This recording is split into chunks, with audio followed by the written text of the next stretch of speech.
Hey, thanks for making it to Veterans Info Tap. I'm glad you made it. It is official. The VA Secretary is now in place due to the Senate confirming that appointment on Tuesday, February 4th. So we now have a real VA Secretary in office. There was an acting VA Secretary in between the two. So with that, let's jump into it. Before we do, though, I want to throw on a very special thank you to Palm Tree 1204. Palm Tree 1204. Thank you so much for that super comment, super chat. I really do appreciate your support so very much. And with that, let's jump into this. We have a new VA Secretary, that is Doug Collins, and I'm going to do a couple videos on this. I'm going to do a little one here that I found an article on, just kind of giving a little snapshot, and then I'll do another one after this on the VA Secretary's message. So with that, hit the thumbs up, subscribe, share with a friend, all that good stuff. I really appreciate it. Every thumbs up and every minute watched really helps to spread the awareness. Now, look, I get it. Maybe you don't really care so much about the new VA Secretary, or maybe you do. I personally do, because it is a barometer of what is to transpire, right?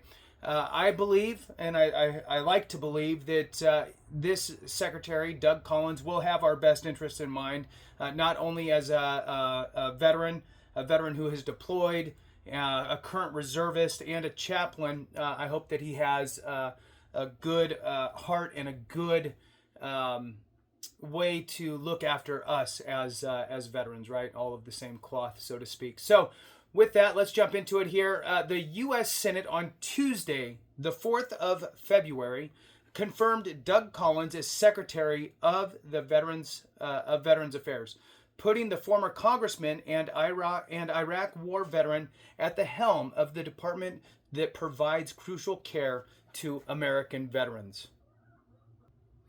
For those that don't know, Doug Collins is, again, former Air Force chaplain, and he's also a colonel in the reserves. And I can't recall off the top of my head if it's Air Force, then the Navy, or the Navy and then the Air Force. I think he was in the Navy first and then moved into the Air Force, and he's currently a colonel. So anyway, Collins, it says here, Air Force chaplain, was confirmed on a 77-23 vote, becoming the latest addition to President Donald Trump's cabinet. Remember, the VA is a cabinet appointment there, so it is an important role. There's a quotation here, and this is from Doug Collins. And again, it's important to kind of read into these things a little bit and understand the direction of things. So it says here, we must take care of our brave men and women in uniform. And Doug will be a great advocate for our active duty service members, veterans, and military families to ensure they have the support they need, Trump said in a November statement announcing Collins' nomination. The Department of Veterans Affairs manages a more than $350 billion budget and oversees nearly 200 medical centers and hospitals nationwide. It also manages national cemeteries and works closely with the Department of Defense on personnel matters. Now, for those that don't understand the VA kind of layout, really it breaks into three segments. The VA, you have the VA, that's the umbrella. Then you have VHA, that's the Veterans Healthcare Administration. You have VBA, which is the Benefits Administration. And then you have the National Cemeteries Administration. So it's those three administrations within the overall department. All right, so they don't do very well talking with each other, by the way. All right, moving on. Collins has promised to cut regulations across the department and elevate the quality of care for veterans. The challenges facing the department have evolved in recent years, with younger generation of veterans bringing new health challenges from their service in Iraq and the Afghanistan wars. There's a quotation here. I'm an Iraq war veteran. I understand burn pits because I slept next to one for many months.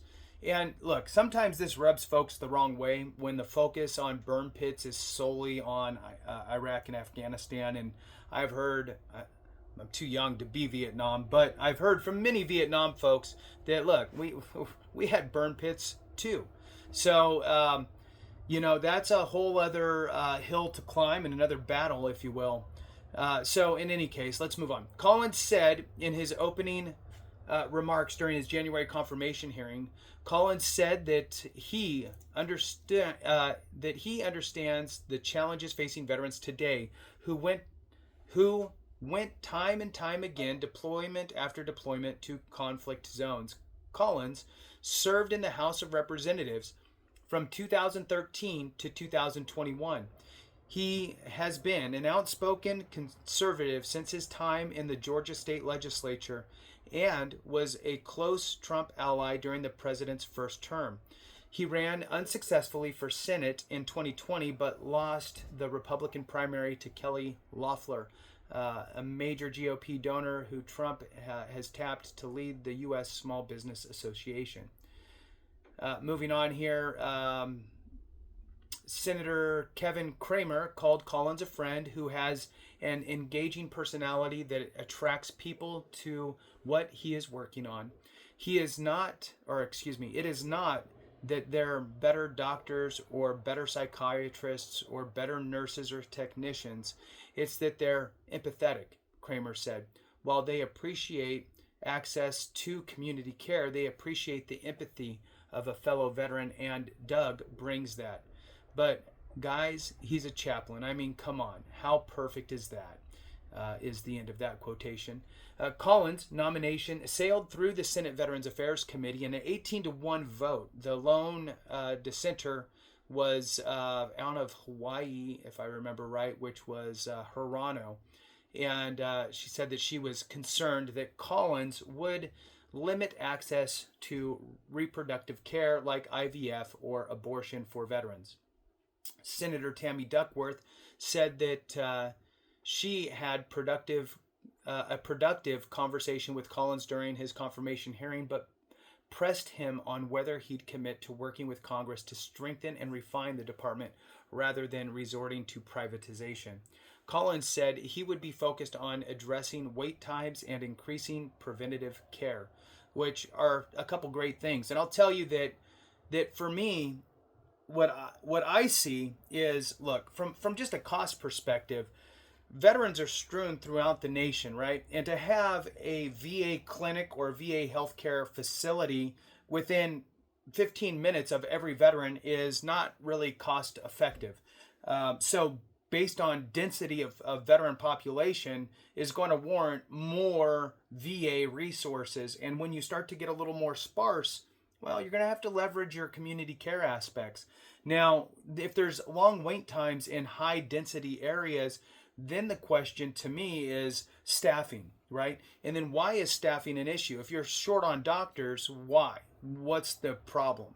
My kind of, viewpoint, what I've seen in a very small scope, is that a lot of times it is the dollar aspect. If you're a doctor and you can go down the street and make twice as much versus working at the VA, a lot of doctors are looking for the paycheck, sadly. I mean, it is what it is. You have to take care of yourself and pay off your student debt probably.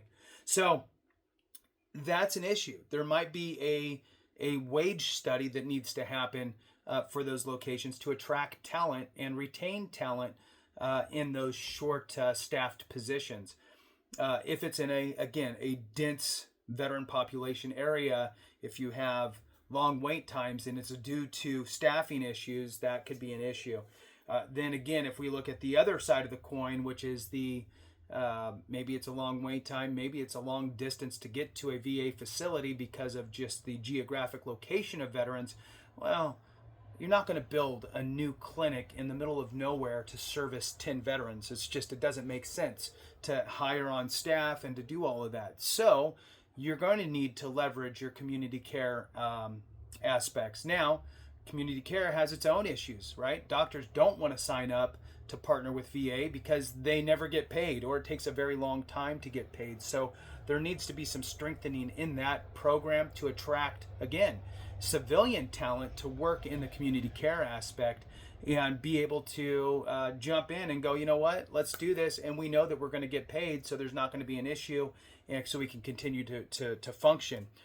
Nobody wants to work for free, and that can cause some issues. So those are kind of the two sticky points, I think. But in any case, with that, just wanted to share with you that it is confirmed, and we do have our new VA secretary, and we are moving forward, and let's see what transpires. Thanks for watching. I really appreciate every single one of you. Have a great one, and remember, if we don't take care of each other, something went wrong.